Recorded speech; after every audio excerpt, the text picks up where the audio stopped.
Jika istri tahu isi hadis ini, maka suami pasti bahagia dunia dan akhirat. Karena di dalam hadis ini Rasulullah SAW menjelaskan bahwa jika seandainya suami datang membawa luka, bukan datang membawa uang. Suami datang membawa luka yang mengeluarkan darah sudah bercampur nanah, bahkan darah membusuk yang bercampur nanah itu sudah mengeluarkan ulat alias belatung. Kemudian istrinya mendekati sang suami, membersihkan darah mulai dari ubun-ubun sang suami sampai kepada telapak kaki sang suami. Membersihkan darahnya tidak menggunakan kain lap, tidak, tetapi membersihkan darahnya menggunakan jilatan lidah. Jadi seluruh tubuh sang suami dibersihkan oleh sang istri. Darah yang mengalir, yang sudah membusuk bercampur nanah, bahkan bercampur dengan ulat-ulat belatung. Kemudian istri datang mendekati sang suami, membersihkan seluruh tubuh sang suami. Suaminya dijilati mulai dari ujung ubun-ubun kepalanya, dijilati seluruhnya sampai turun ke lehernya, dijilati seluruhnya sampai turun ke dadanya, dijilati seluruhnya sampai turun ke perutnya, sampai turun ke pahanya, turun kakinya, sampai turun di telapak kakinya. Seluruhnya tubuh sang suami, darahnya campur nanah, campur belatung, dibersihkan oleh istri menggunakan lidahnya, dijilati. Rasulullah SAW mengatakan ma'addat haqqahu. Maka istri yang seperti itu belum mampu untuk menunaikan haknya sang suami.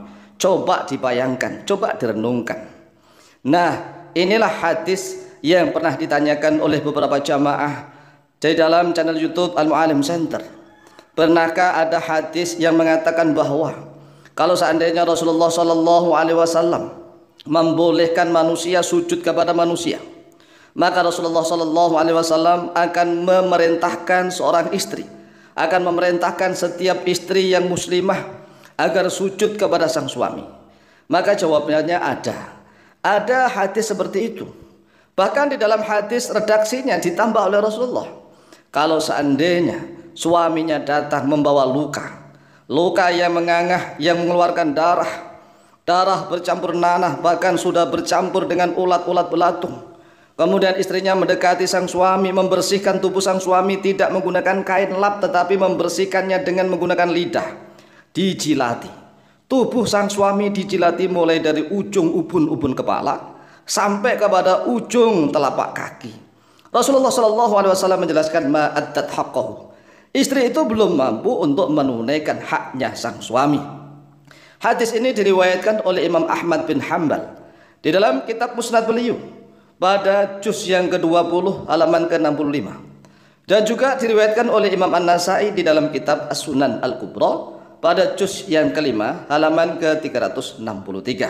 Nah, agar kita lebih yakin tentang isi hadis ini, maka sebaiknya kita akan mempelajari redaksi hadisnya, matan hadisnya, agar setiap istri-istri yang muslimah menjadi istri-istri yang solihah, menyebabkan sang suami betul-betul bahagia dunia maupun akhirat. An Anas bin Malik radhiyallahu anhu qala, telah diriwayatkan dari sahabat Anas bin Malik radhiyallahu anhu qala, berkata oleh beliau, qala Rasulullah sallallahu alaihi wasallam, telah bersabda oleh Rasulullah sallallahu alaihi wasallam, la yasluhu li basharin ay yasjuda li basharin walau sulaha li basharin ay yasjuda li basharin la amartul mar'ata an tasjuda li zawjiha min 'idami haqqihi 'alaiha. Ini redaksi hadis yang pertama, yang artinya la yasluhu, tidak patut, li basharin, bagi seorang manusia, ay yasjuda, oleh sekiranya sujud oleh manusia itu, li basharin, kepada manusia. Enggak patut bagi manusia sujud kepada manusia. Walau solaha li basharin, kalau seandainya patut bagi manusia, ayas juta li basharin, sekiranya sujud kepada manusia, la amartu, maka sungguh aku perintah, kata Rasulullah, maka sungguh perintah oleh aku al mar'ata, kepada perempuan, antas juta, agar sekiranya sujud oleh perempuan itu, li zaujiha, kepada suaminya, min aitami haqqihi 'alaiha, karena begitu besarnya haknya suami 'alaiha, atas istrinya. Haknya sang suami itu sangat besar sekali. Bahkan Rasulullah Shallallahu Alaihi Wasallam melanjutkan sabdanya, "Walladzi nafsi biyadih, demi zat yang jiwaku berada di dalam genggaman kekuasaannya." Rasulullah Shallallahu Alaihi Wasallam sampai bersumpah, demi zat yang jiwaku berada di dalam genggaman kekuasaannya, itu demi Allah. "Lau kana min qadamihi ila mafriqi ra'sihi qarhatan tanjisu bil qayhi was-sadidi summa istaqbalatu falahasatu ma attat haqqahu." Yang artinya, demi zat yang jiwaku berada di dalam genggaman kekuasaannya, yaitu demi Allah Jalla Jalaluh, kalau seandainya min qadami, dari telapak kakinya suami, ila mafriqi ra'sihi, sampai kepada ubun-ubun kepalanya, qorhatan luka-luka, tanjisu yang najis, ada luka yang najis, bil qayhi dengan nanah, wasadidi dan dengan sodid dengan belatung-belatung. Kalau seandainya suami datang mengeluarkan lukanya mengeluarkan darah yang membusuk, bercampur nanah, bahkan bercampur belatung yang jelas-jelas najis.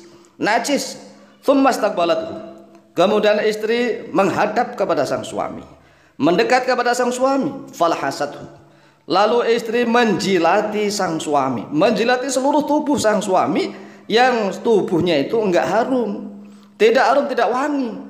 Tubuhnya itu mengeluarkan darah, bahkan darahnya sudah membusuk, sudah menjadi darah yang sudah menjadi belatung, ada nanah, ada belatungnya yang sudah sangat bau. Istri menjilatinya, coba bayangkan, menjilati itu menggunakan lidahnya menjilati tubuh sang suami, mulai dari kepala, seluruh darah bercampur nanah, bercampur belatung itu dijilati, itu jelas-jelas najis.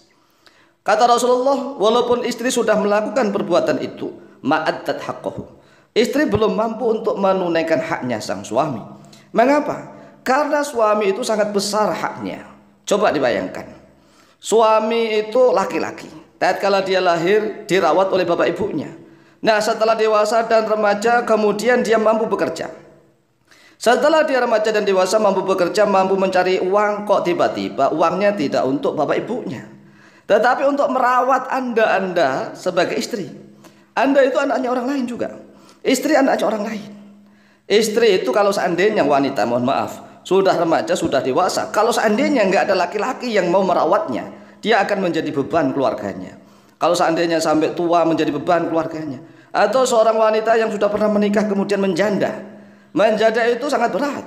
Masya Allah, kan tidak semua laki-laki punya tanggung jawab yang sama. Banyak laki-laki yang hidung belang, janda-janda didatangi, dirayu sana sini, Masya Allah, godaannya sangat besar. Oleh sebab itulah, seorang wanita yang punya suami itu nikmat yang sungguh luar biasa. Ini adalah nikmat dari Allah Jalla Jalaluh. Demikianlah hadis tentang perintah Rasulullah dan juga penjelasan dari Rasulullah. Semoga manfaat dan barokah, lebih dan kurangnya mohon maaf. Wallahu ta'ala a'lamu bishawab.